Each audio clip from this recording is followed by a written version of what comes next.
آپ دیکھ رہے ہیں پاک سندھ 24 نیوز میں ہوں آپ کا ہوسٹ عرفان شیخ سکھر سے رپورٹ کر رہے ہیں محمد لطیف مغل۔ جشن آزادی کی خوشی میں سکھر میں وفائی پاکستان تقریب۔ سکھر میں جشن آزادی کے موقع پر اے وفائی پاکستان کے عنوان سے ایک خوبصورت تقریب سکھر پریس کلب کے باہر منعقد کی گئی۔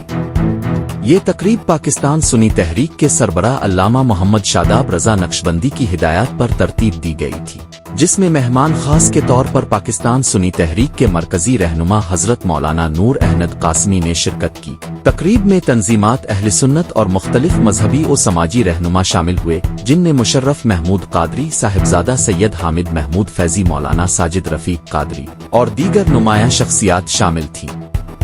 شرکا نے پاکستان زندہ آباد اور پاک فوج زندہ آباد کے نعروں کے ساتھ جشن آزادی منایا اور کیک کاٹا۔ حضرت مولانا نور احمد قاسمی نے وطن عزیز کی اہمیت اور افواج پاکستان کی قربانیوں پر روشنی ڈالی۔ انہوں نے کہا کہ آزادی کی قدر کرنے والی قومیں ہی کامیاب ہوتی ہیں اور پوری قوم اپنی فوج کے شانہ بشانہ کھڑی ہے۔ تقریب کے اختتام پر تحریک آزادی کے شہداء کے ایصال ثواب کے لیے فاتحہ خوانی بھی کی گئی۔